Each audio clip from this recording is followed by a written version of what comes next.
میرے علاوہ معاف کرنے والا کوئی نہیں. انہیں پتا ہے. تم اس کی بارگاہ میں رجوع تو لاؤ, آؤ تو صحیح دو آنسو لے کر.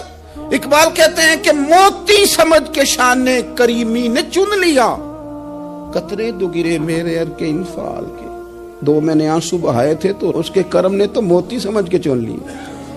سنو نا حضور, اس استغفار کو اللہ کو یار رات کو توبہ کر کے سونا چاہیے ہمیں. کچھ غلطیاں ہم کرنا نہیں چاہتے پر ہم سے ہو جاتی ہیں, کچھ دل ہم توڑنا نہیں چاہتے پر وہ ٹوٹ جاتے ہیں, ہماری مجبوری ہوتی ہے ٹوٹ جاتے ہیں. رات کو اس کی بارگاہ میں ہاتھ باندھ کے کشکول طلب دراز کر کے خوب استغفار پڑھنا چاہیے کہ مالک بندے ہیں نا کیا کریں, نفس کا ساتھ ہے, دنیا کا ساتھ ہے, خواہشات نفسانیہ, مالک معاف کر دے. درد سے توبہ, رسم نہ ہو, کہانی نہ ہو, لفظ نہ ہو, جملے نہ ہو, اور جناب ایسے لوگوں کے بیچ بڑے ہاتھ باندھ کے اور بڑا کوئی ضرورت نہیں. آپ اکیلے اپنی چارپائی پہ بستر کے اندر منہ دے کے بھی درد سے کہیں گے نا معاف کر دے تو وہ تو مہربانی بڑا ہے. میرے نبی پاک صلی اللہ علیہ وسلم مثال دیتے ہیں, فرمایا ایک آدمی صحرا میں جا رہا, صحابہ سے حضور خطاب کر رہے ہیں, فرمایا ایک آدمی صحرا میں جا رہا تھا, اس نے اپنی اونٹنی پہ کھانا پانی پیسے ہر چیز رکھی ہوئی تھی. صحرا تھا بہت بڑا, درمیان صحرا کے گیا تو تھوڑا سا سستانے کے لیے, آرام کرنے کے لیے اونٹنی سے نیچے اترا. اب اس نے اونٹنی کی لگام, اونٹنی کی نکیل اپنے سرہانے کے نیچے رکھی, ہاتھ کے ساتھ پکڑی اور سو گیا. تھوڑی ہی دیر کے بعد جب اس کی آنکھ کھلی تو دیکھا اونٹنی غائب ہے. صحرا میں وہ پیدل نہ آگے جا سکتا ہے, نہ پیچھے جا سکتا ہے, نہ دائیں نہ بائیں. کھانے کو روٹی نہیں, پینے کو پانی کا قطرہ نہیں, تھوڑا ادھر بھاگا ادھر بھاگا, تھک گیا. کریم محبوب فرماتے ہیں وہ پوری طرح نڈھال ہو گیا اور مایوس ہو گیا, معاذ اللہ. مایوس ہو کے دوبارہ اسی جگہ آ کے لیٹ گیا جہاں پہلے لیٹا تھا. انتظار کرنے لگا کہ اب موت ہی آئے گی, آخری وقت ہے. نہ میں پیدل یہ صحرا کراس کر سکتا ہوں, نہ پیچھے جا سکتا ہوں, نہ کھانا ہے نہ پانی ہے, سوائے موت کے کوئی سہارا نہیں. حضور فرماتے ہیں وہ رستے میں دوبارہ لیٹ گیا. اچانک اس نے رخ بدلا تو اونٹنی سامنے کھڑی تھی. حضور نے صحابہ سے پوچھا بتاؤ نا اسے بھلا کتنی کو خوشی ہوگی. یا رسول اللہ جسے نئی زندگی مل گئی ہے. آپ دیکھیں نا سارے ڈاکٹروں نے کہہ دیا کہ اس کے تو گردے معدہ جگر ہر چیز ختم ہے, گھر لے جاؤ خدمت کرو, ہر طرف پریشانی ہے. وہ بندہ بھی سمجھ گیا ہے کہ آخری وقت آ گیا, کل جاؤں پرسوں جاؤں, تیاری ہو گئی, سب لوگ آ گئے, باہر والے بھی آ گئے. یہ ماحول ایک عجیب رنگ اختیار کر گیا. اچانک ایک ڈاکٹر نے آ کے کہا نہیں غلطی لگ گئی تھی. مجھے بتائیے انداز کیا ہوتا ہے؟ بغیر دوائی کے بندہ اٹھ کے کھڑا نہیں ہو جاتا. او میں تو بچ گیا ہوں. نبی پاک صلی اللہ علیہ وسلم فرمانے لگے اس کی اونٹنی مل گئی, بتاؤ بھلا اسے کتنی خوشی ہوگی. یا رسول اللہ وہ تو دوبارہ دنیا میں آ گیا. حضور فرمانے لگے اسے کچھ بھی خوشی نہیں ہوئی. جب کوئی رب کا گناہگار بندہ آ کے توبہ کرتا ہے, رب کو اس سے کئی گنا زیادہ خوشی ہوتی ہے. میرا بندہ آ گیا ہے, میرا بندہ آ گیا ہے, میرے گھر آ گیا. اس نے آنسو بہائے ہیں. اس نے کہا اللہ میں تیرا ہی ہوں, تیرا ہی رزق کھاتا ہوں, تیری ہی زمین پہ رہتا ہوں, تیرے نام سے میری سانسیں چلتی ہیں. وہ آ گیا. فرمایا اس اونٹنی والے سے زیادہ رب کو خوشی ہوتی ہے جب گناہگار آ کے توبہ کرتا. گناہگاروں کے آنسو اس کی بارگاہ میں بڑے مقبول ہیں, لیکن ہم رسم ادا کرتے ہیں, توبہ نہیں کرتے. ہم اپنے آپ کے ساتھ دھوکہ کرتے ہیں, جھوٹ بولتے ہیں. ہم بندہ کوئی ناراض ہو جائے تو ہمیں کو نہیں نیند آتی, اس کے گھر چلے جاتے ہیں. ہم اپنے سارے رشتوں کو تعلقات کو مینٹین کر کے رکھنے کے عادی ہیں. ہمیں پتہ ہے کہ وہاں میں نہیں جا سکا تو بیٹا بھیجتا ہوں, فلاں شادی پہ میں نہیں جا سکا تو بھتیجا بھیجتا ہوں, بھائی بھیجتا ہوں.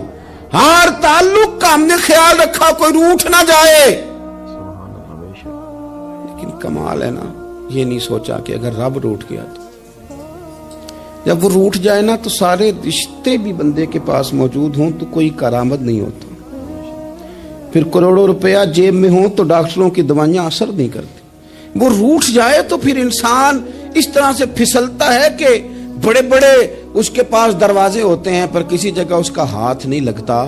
خدا را خیال کریں, دنیا روٹتی ہے تو روٹ جائے, رب رسول ناراض نہ ہونے پائیں, اس کا خیال کریں. حضور فرماتے ہیں وہ مسکراتا ہے, اسے خوشی ہوتی ہے جب کوئی اس کا بندہ اس کی طرف رجوع کرتا ہے میرے عزیزو، رسول پاک صلی اللہ تعالی علیہ وسلم نے ان لوگوں کے تذکرے کیے جنہیں دیکھ کے رب مسکراتا ہے۔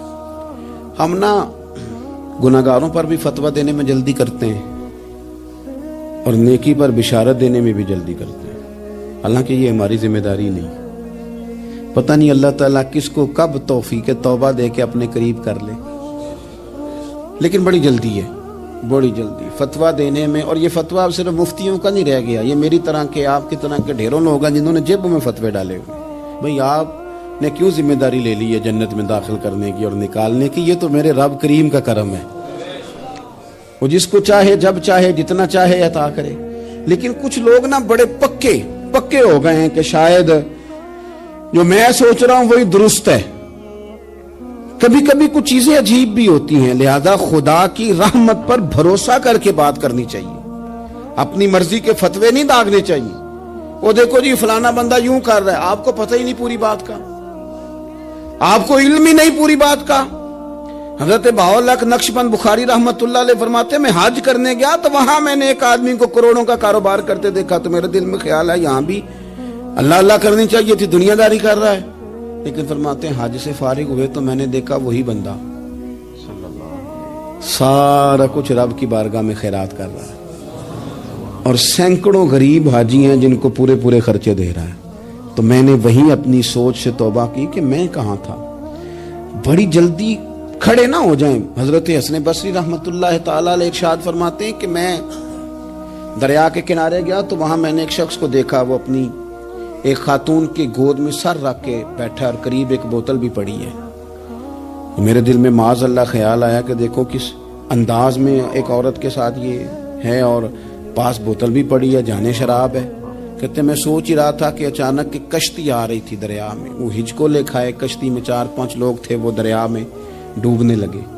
وہ آدمی تیزی سے اٹھا، دریا میں چھلانگ لگائی، پہلے ایک کو نکالا، پھر دوسرا نکالا، پھر تیسرا نکالا، ایک بندہ رہ گیا۔ کہنے لگا حضور مجھے تو آپ نے گناہگار سمجھا ہے، میں تو بڑے غلط انداز میں یہاں بیٹھا ہوں، آپ نے جو سوچا چلیں گے چوتھا بندہ آپ نکالنا ہے، کرے نا یہ کام، کرے نا یہ کام۔ بڑے بھولے بھالے، بڑے اللہ والے، ریاض آپ کو بس ہم ہی جانتے ہیں، اتنی جلدی فتویٰ۔ حضرت حسن بصری فرماتے ہیں میں پشیمان ہوا، میں نے کہا مجھے تیرنا نہیں آتا، تو دیر نہ کر، چوتھا ڈوب نہ جائے۔ پھر اس نے چھلانگ لگائی، چوتھا بھی نکال لایا، اور کہنے لگا حضرت آپ نے جلدی کی سوچنے میں، یہ بی بی میری ماں ہے اور یہ سرکے کی بوتل ہے۔ ہم ماں بیٹے کا یہ مشغلہ ہے کہ یہ وہ جگہ ہے جہاں آ کے لوگ مسافر اترتے ہیں، اور یہاں سے کسی کا گھر 100 میل ہے، کسی کا 200 میل ہے۔ ہم صبح سرکہ، کھجوریں، روٹیاں لے کے یہاں آتے ہیں، مسافروں کی نوکری کرتے ہیں، کوئی پریشان ہو تو مدد کرتے ہیں۔ حضرت خواجہ حسن بصری فرماتے ہیں میں نے معافی مانگی، ان سے بھی مانگی، رب سے بھی مانگی۔ انہوں نے مانگ لی نا، بزرگ تھے، پر ہم کو نہیں تیار مانگنے کو۔ ہم ہر وقت بدگمانیاں، وہ فلانے جرم کرتا تھا، میں اسے اب کیسے نیک مان لوں؟ بھئی اب وہ نمازی ہے، خدا کے گھر آتا جاتا ہے، اب اللہ کی بارگاہ میں حاضر ہوتا ہے، جب رب نے معاف کر دیا تو بھی سوچ بدل جا۔ سنیں حضور کیا فرماتے ہیں۔ نبی پاک صاحب اللہ صلی اللہ تعالی علیہ وسلم فرماتے ہیں، مسند امام احمد بن حنبل دیکھیے، فرمایا رب اس وقت بڑا ہی مسکرائے گا جب قاتل بھی جنت میں جائے گا، مقتول بھی جنت میں جائے گا۔ یا رسول اللہ مقتول تو گیا، یہ قاتل کیسے چلا گیا؟ حضور فرماتے ہیں جائے گا، اور جائے گا اور رب مسکرائے گا جو اس کی شان کے لائق ہے۔ یا رسول اللہ کس طرح؟ تو نبی پاک صلی اللہ علیہ وسلم فرمانے لگے اس نے ایک مومن کو قتل کیا تھا، وہ شہید ہو کے جنت میں چلا گیا، اب اللہ نے بعد میں اسے توبہ کی توفیق دے دی۔ پہلے اس نے کلمہ پڑھا، پھر یہ میدان میں اترا، کافروں سے لڑا، یہ شہید ہوا، اور آپ نے اسے بھی جنت دے دی۔ قاتل بھی جنت میں، مقتول بھی جنت میں، اور بات اتنی انوکھی ہے کہ رب دیکھ کے مسکرا رہا ہے جو اس کی شان کے لائق ہے۔ ہم جلدی میں ہیں، ہم انتظار نہیں کر رہے کہ شاید توبہ کر جائے، ہم انتظار نہیں کر رہے، لیکن میرے عزیز اتنی جلدی نہ کریں۔